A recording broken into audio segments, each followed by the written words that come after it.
என் பேர் 27 வயசு ஆகுது. 5 வருஷத்துக்கு முன்னாடி எங்க ஹஸ்பண்ட் கூட வண்டியில போகும்போது எனக்கு ஆக்சிடென்ட் ஆகி இந்த கை இந்த இடத்துக்கு இந்த எலும்பு தனியா உடைஞ்சிருச்சு. கை அசைக்கவே முடியாது. கை மடக்கவும் முடியாது, நீட்டவும் முடியாது. ஆக்சிடென்ட் ஆன ஒரு 1 ஹவர்க்குள்ள நாங்க இதே ஹாஸ்பிட்டலுக்கு தான் வந்தோம்.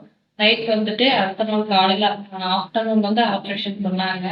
ஆப்ரேஷன் பண்ணி இந்த இடத்துக்கு ஆப்ரேஷன் பண்ணாங்க. உள்ள மெட்டல் வச்சு ஆப்ரேஷன் பண்ணாங்க.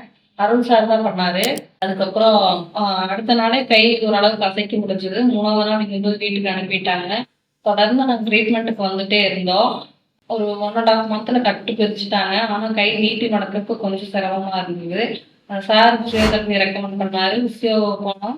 அதுக்கப்புறம் அங்க ஒரு மேடம் நல்லா ட்ரைனிங் குடுத்தாங்க. கை நீட்டி மடக்கறதுக்கு நல்லா பிராக்டிஸ் குடுத்தாங்க. அதுக்கப்புறம் இப்ப பார்த்தீங்கன்னா, என் கையில இப்ப எந்த வலியும் இல்ல, எந்த பிரச்சனையும் இல்ல.